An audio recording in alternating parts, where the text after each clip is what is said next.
Hello, monkeys, and welcome to the Live Wild or Die podcast. I'm your host, Monkey Dan.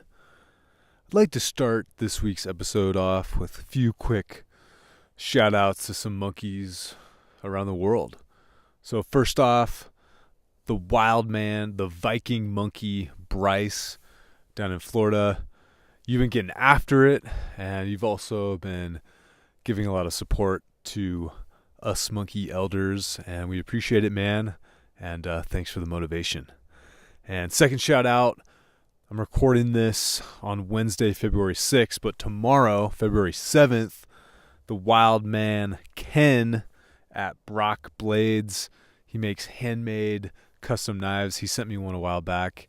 It's beautiful. He's turning 47 tomorrow, and he's going to be doing an exceptionally wild workout to honor his day of birth. It's actually from the Tactical Training 1 manual. So really psyched to see him get after it, and happy birthday from all us monkeys. So we received an interesting question this week, and this comes via Monkey Kim, who this monkey asked her, but the question was, does Monkey Dan drink chocolate milk? And I'll answer this question in a few different ways, but I have certainly drank my fair share of chocolate milk. It's delicious. It's creamy. Especially after a hard workout, you can feel your body absorb it. But recently, not so much. I have not been drinking milk so much recently. It's not that I'm avoiding dairy at all. Actually, I eat a ton of cheese. I eat a lot of Greek yogurt, butter, ghee. Definitely heavy consumption of dairy. I just don't drink milk, and mainly that's because I don't really eat cereal anymore. And I used to love that crunch, that texture, but I honestly wasn't feeling great after eating cereal, and that was the main way I was consuming milk, so I have since eliminated that. But, I remember back in high school, back in college, strength and conditioning coaches, and, I remember health magazines publishing these pieces or telling these anecdotes that chocolate milk is this great recovery drink and all that, and I think it's not necessarily untrue. Consuming a simple carb immediately after an intense workout, specifically more of an anaerobic workout where you're using mainly more of a carbohydrate as fuel, that's not necessarily a bad thing, and your muscles, they're primed to replenish that glycogen store. So if you're doing these heavy, high intensity anaerobic workouts, that actually could be a useful recovery drink. If you're doing more like hiking, a little lower intensity, or you're trying to lose weight, probably wouldn't recommend drinking the chocolate milk. And if you are going to drink the chocolate milk, I'd also say don't do the low fat or the non-fat. Drink the real stuff. Drink that good stuff. Get that cream. Get that nice fat. So those are my thoughts on chocolate milk. And this week I want to talk about the monkey mindset. And my co-founder, the Monkii co-founder, David, and I were talking about this actually yesterday. But, we really think that the Monkii mindset is an important differentiator of the brand. And it's what is kind of this underlying ethos to everything we do. And really what that Monkii mindset is, it's taking the suck of life. And David and I were reflecting how we're normal 30-something-year-olds. We go to work like everyone else. We try and be as wild as possible, but at the end of the day, we're just normal 30-somethings with the same problems as everyone else. We have bills, we have have-tos, we have spouses. Not that that's a bad thing. It's a great thing. But we have all these things, all these responsibilities, and that can culminate at times into this suck of life. And what we were kind of discussing is the Monkii mindset is all about turning that suck upside down. So, for example, when I take my young daughter strolling, not that sucks either, but when we go stroll, I don't just stroll. I wear a weight vest and push that. So I'm getting in training, kind of multitasking in a way. I'll also bring Pocket Monkey, Monkey Bars 2, or just use random tree branches, parks along the way to stop and do pull-ups, stop and do push-ups. So I'll turn that potential opportunity for not training into a great training opportunity. So I'm getting, one, a lot of steps. I'm getting that load on my entire skeleton with the weight vest, and then I'm getting in my calisthenics, my body weight training with Monkey Bars and Pocket Monkey. I think same thing when you travel, or specifically when I travel. It's easy to fall out of your workout routine. But again, I think when you travel, it's just you have to have the right mindset to see the training opportunities in the new environment.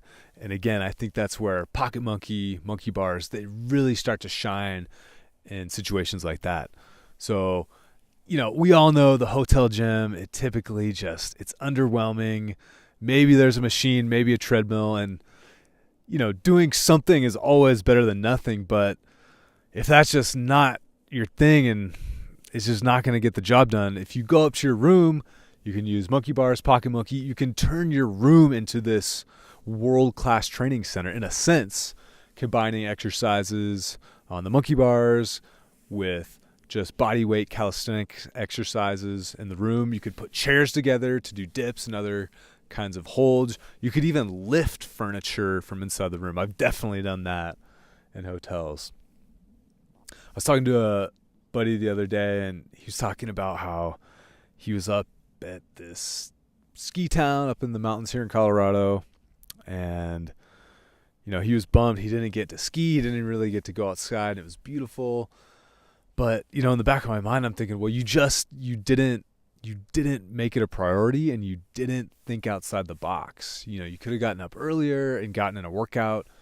You could have brought Monkey Bars, and he was actually at a tennis tournament, I believe, for one of his kids. But you could have brought Monkey Bars, or even just, again, use your body weight, snuck out in between, I don't know the right term, but in between matches or games or sets. You could sneak in these little micro workouts throughout the day. So at least you're getting in that movement. And, that ties into something that I mentioned, I believe it was the first episode, or actually I think it was the second. But, it's the monkey mindset is also being able to not just be stuck in this workout mentality where it has to be an hour long or however many minutes long and it's done at the gym or in this special location. It's making movement a priority, and then having these dedicated kind of training times where you're specifically going a little bit harder or working on improving in a specific area. And I listened to a great podcast. It's called the podcast is called the Primal Endurance Podcast. It's hosted by this former pro triathlete, Brad Kearns. But he had on a gentleman, Logan Schwartz.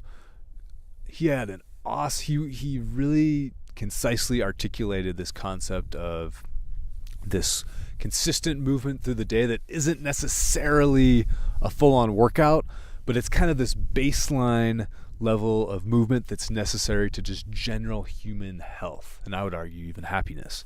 And other folks out there like Katie Bowman, she's talking about things like this. And myself, that's something I'm really starting to kind of incorporate into my days and just be a lot more cognizant of as I spend more time behind a computer or on a keyboard and less time when I was training full time. I was lifting, squatting, constantly moving all day at this low level of activity. And that was the same thing when I was firefighting and when I was a wilderness ranger. I didn't have a chair. I didn't have weights, but I was still lifting and moving things all the time. Anytime I had to pick something off the ground, I'm on the ground. You're squatting all the time. You're doing these kind of like half Turkish get up lunges all the time from getting up and down off the ground. So there's all these ways that you can, if you start to notice, you can really add a ton of movement into your just daily life, daily routine with very little effort if you're just cognizant of it. So starting to wrap things up here a little bit more. As you move through life, as you move through your day, try and just adopt this monkey mindset of finding the wildness, finding the movement, and finding the training opportunities wherever you are, especially in those times where it seems like hope may be all but lost. I think I said that right. But thanks for listening. And I'd also like to wrap up with, I think this would be kind of fun to start doing, is kind of these business updates, Kickstarter updates, etc. So we do our manufacturing in the US, and the final step is actually done here in Colorado, just quite close to where I live, outside of Boulder. And I was at our manufacturing facility this morning. There's thousands of finished pocket monkeys. It's a beautiful sight. So we're going to start shipping those literally this afternoon, which is Wednesday, February 6th, and tomorrow, Thursday, we'll start shipping those out. So roughly 1,000 are going to go out this week, and then we'll start to send more and more as the weeks go by, and things are looking really good to get this first batch out from Kickstarter, Indiegogo, and pre-orders. So we really appreciate everyone's patience with us monkeys. And to be honest, we really, really appreciate all the encouragement that we've received via emails, Instagram messages. Folks have been messaging on Kickstarter, leaving comments, and you guys have been overwhelmingly positive and supporting of us monkeys. So we can't thank you enough, and can't wait to get the little guy in everyone's hands. Can't wait to get the little guy into everyone's hands. So, again, thanks for listening, everyone. Please send your questions. Get out there, be wild, and monkey on.